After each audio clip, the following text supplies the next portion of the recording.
What is up, guys?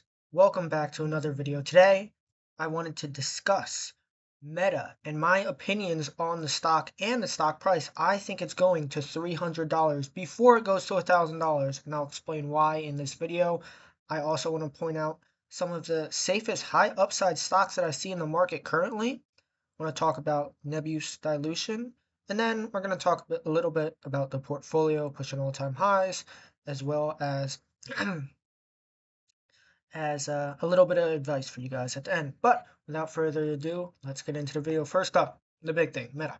So I've seen a lot of people recently been very interested in buying the stock. And before we really get into it, I just want to say this first of all. I am bullish on Meta in the long term. I'm talking 5+ years from now. I think that the stock in the long term is going to be a lot higher than it is today once it gets through this kind of rough time. But I think we're about to go into a time period where the company is going to be under a lot of stress, which is going to cause the stock to fall quite a bit. I think that we probably go around $300 to $400 in the next 1 or 2 years. And some of the catalysts that are for that is that number one, they have a ton of lawsuits going on. It's about their apps being too addictive to children. If you look in the past, there's been instances where I think it was like Big Tobacco. They had to pay some crazy outlandish amount, but it was over a period of time. Realistically, I think that something like that is possible. Obviously, I've seen some of the numbers that they've been throwing out, and like some of them are like the whole market cap of Meta. I'm like, they're not going to end up paying that, but they might pay a significant portion over 15, 20 years, which isn't too bad for the company per se. But if that does happen, the stock is not going to react very nicely. You also have to keep in mind that this is basically all just going to come out of pocket for Meta, so they're going to really have to pay this, which is going to be just, in my opinion, an annoyance to the company. It won't really affect it, but from a stock market perspective, if the lawsuits do end up going through, the stock will definitely drop for sure.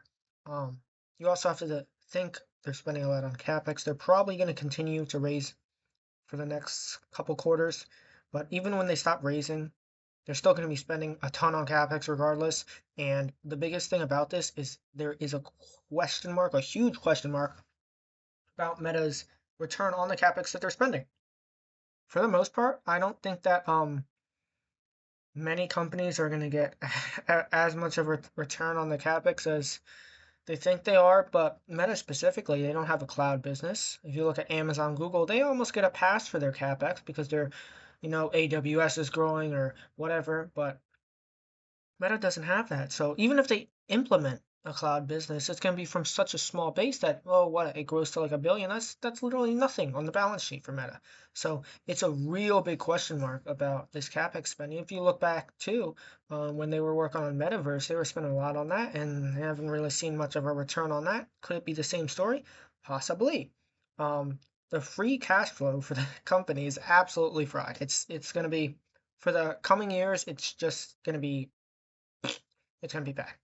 And the same with EPS. EPS is going to continue to shrink, and this is possibly one of the most important things. Most of the people that are telling you to buy Meta now, it's based on, oh, it's undervalued because the PE.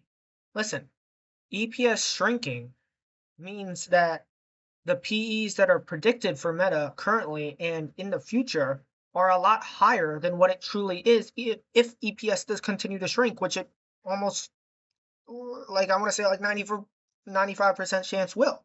So you're paying a higher multiple for Meta than what you really think you're paying, which means it's not really undervalued right now. So I think this is going to be kind of a site. If you look at Meta historically, they've gone through some build out cycles where the stock will go down a lot, then it'll go up sharply after. And I think we're just about the spot where it's obviously it's down 26% past year, a little more from all time highs. And I think that we're just starting that downturn and it's going to continue on down. I think we could go easily $300-400, like I said. So I think that obviously if you really want to play it safe, you can buy Meta now, sure, and then continue dollar cost averaging down as it goes down. But for me personally, I am 18.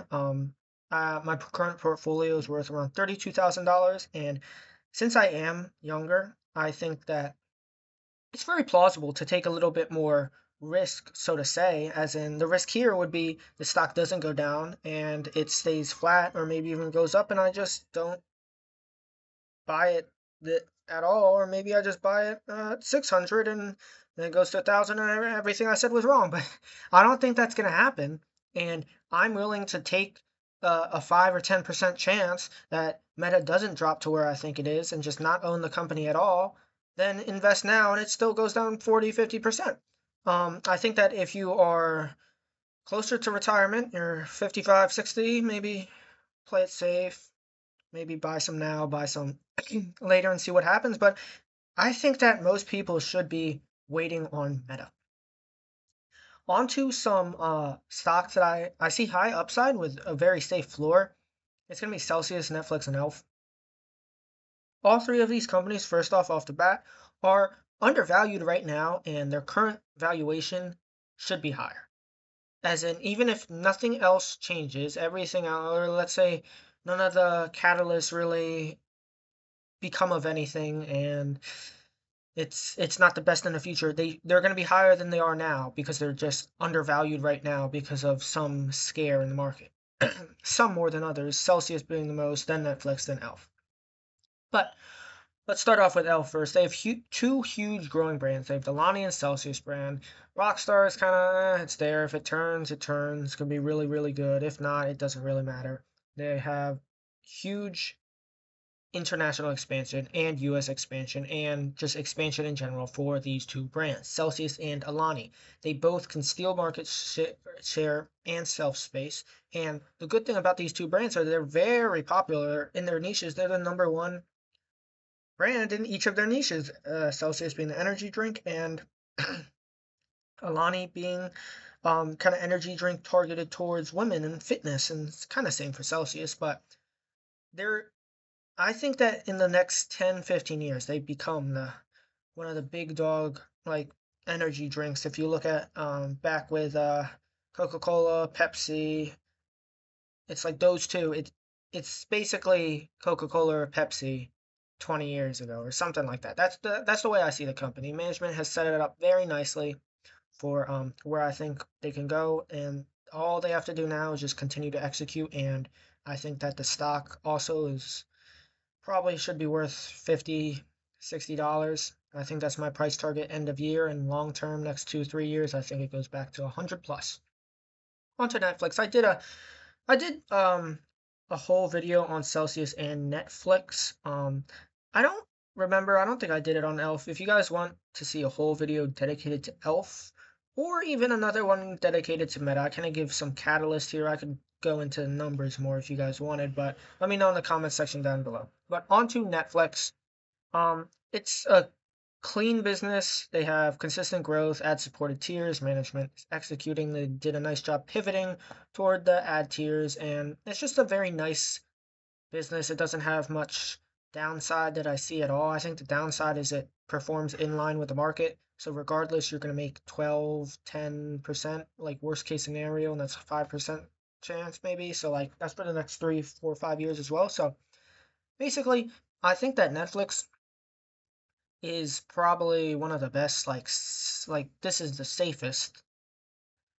Its upside is less than Celsius and Alpha, obviously, but if you own any index funds, or you only own the Mag 7 and index funds, or you own bonds or whatever, just buy some Netflix. At worst case scenario, it performs in line with your index funds. Best case scenario, I think it can return 30% year over year for the coming few years. Then we look at Elf, undervalued. It's become less undervalued as it's gone on a 100% run over the past few months, but two strong core brands. They have beaten raises every earnings. Management has done really well. Huge international expansion. Just overall, a very solid company to invest in as well. Obviously, if you bought more during the dip, you'd already be up a ton, and it would be a better investment then. But I still think that like end of year target for 120 to 140 is pretty likely, which is a 20 to 40% um, higher than we are today. But I think long term it's above 200 for sure. And overall, just a solid company to invest in. All three of these stocks, I think you can make a core position in your portfolio, and you would do very well in the short and long term. Then we have high upside and safe long term. It's SoFi. I don't want to put it into here because technically, if we do have a correction or a crash in the market, I could honestly see these three not really moving down that much, or maybe moving up. But SoFi, since it's banking related, would definitely be moving down. However, I think that's the only scenario where it moves down. And for most stocks, you'd say, oh, they're moving down in a correction or crash. But the thing with SoFi is it's super undervalued, down like 50% from the highs. Membership growth is insane. They're entering higher margin businesses. They're de-risking their loans. They have loan platform business, which does that. They have the SoFi flywheel, which as time goes on, because remember they're a bank, they're making huge moves, but you're only really going to start to see like a ton of effects for these moves coming in later on. Because like the SoFi flywheel, it's like a customer buys one product and it directs them to another and another and another, and each more one of these products they go down, they're more like ingrained in the SoFi platform, and each one of these products are higher margin and are better for SoFi if more and more people use it. So most people are just in like the beginning section of that, and as they continue to move down and down over the coming years, SoFi will continue to accelerate in pretty much everything.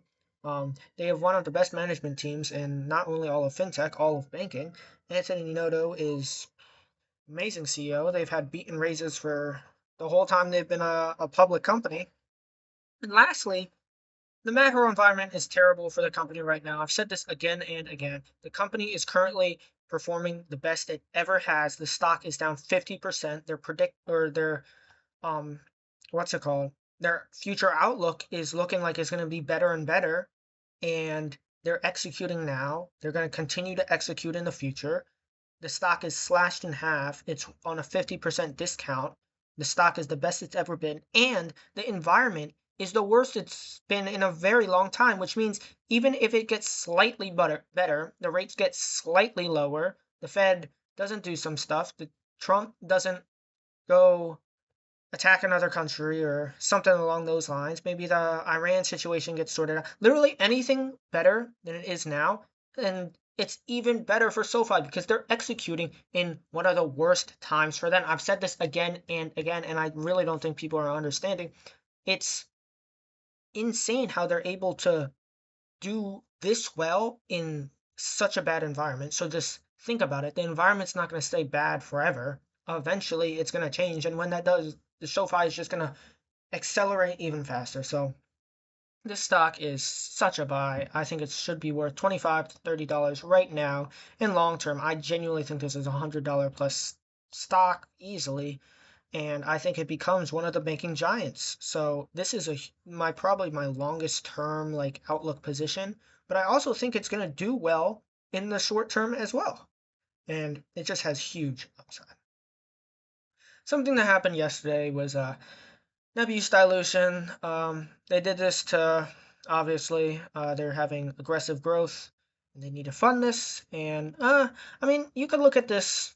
Oh, they're diluting. Oh, it's gonna turn into CoreWeave. Oh, blah blah blah. Listen, we already know demand is sold out for 26 and 27, and the demand is they can't keep up with it, and they are doing auctions and things are going 15% higher than what they were pricing at, and like basically demand is so insane that you want to see a company like Nebu's continue to grow aggressively, because what do you want them to do, just sit there and be like, oh, we'll leave money off the table? Like, it's very good.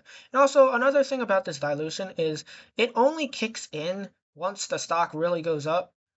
40% for 2030 and 45% for 2035 or 2034 notes. So I believe the exact number is closer to 300. I'm not 100% sure, but it's like I'm pretty sure it's like a 40. It's like a 40% higher than it is now for the full thing to go through, where people are really going to start buying shares. So it's going to dilute 40% higher than it is now. So the stock's going to go up 40% probably pretty easily. Another thing to keep in mind is exchanging old debt for equity helps to de-risk the balance sheet, even if it seems like a bad thing. It's a little bit confusing to explain explain all of this. I did do my research on it and I understand it quite well, just not quite enough to where I'm able to explain it in a very clear way. But basically, in order for the dilution to go through, or most of it to go through, the stock needs to run up 40%. And when that happens, then the people will be given the option to get their shares, and that will dilute the company at that point once it has already gone up 40% from where it is today. Um, so either way you look at it, I think it's a good thing because despite them diluting, we kind of expected something like this to happen. It's nice to see that it's not like diluting at these current prices, it's diluting at a higher price.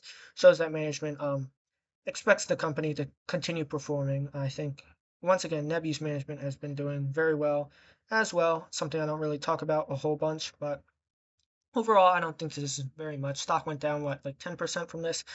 Listen, it's a very volatile stock. It was up at, what, last week, like 40% or something crazy, but I think it's a continued buy, especially if you have a long-term horizon. Not much else to say about it, but yeah.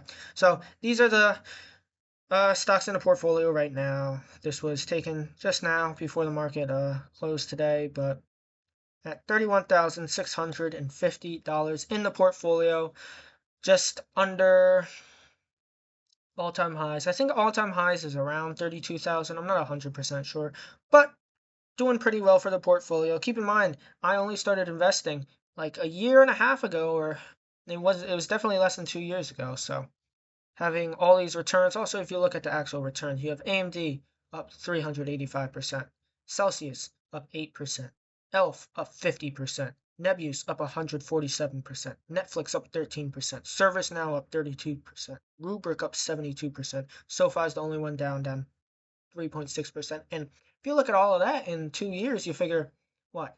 This is extremely beating the market. This is not beating the market. This is extremely beating the market. This is extremely beating the market. This is, I'd say this is maybe almost in line with market. This is beating the market. This is extremely beating the market. And this is down slightly. So, like, I think it just goes to show that when you're picking individual stocks, it's a lot better than when you would be investing in the market. Because if you invest in index funds, you invest in something like that, you're making 385%, almost 400%. Like, that's going to be decades long. That's going to be years and years till you get something like that. And if you know how to research your companies, you put in the work. I've been probably doing research around 2 hours a day on average for the past year and a half, basically. You really start to see results. And just want to remind you guys you should always stay focused for the long term. Make sure you're buying undervalued companies, not just the hyped up ones, and everything will work out. Even if you're not seeing the stock shoot up automatically right now once you buy, just believe in the stock, believe in yourself, believe in your research, and eventually things will work out. So leave a comment down below with a stock that you guys would like me to research, and I'll feature you in the next video. Other than that, thank you guys so much for watching. Really appreciate you guys, and I'll see you guys in the next video.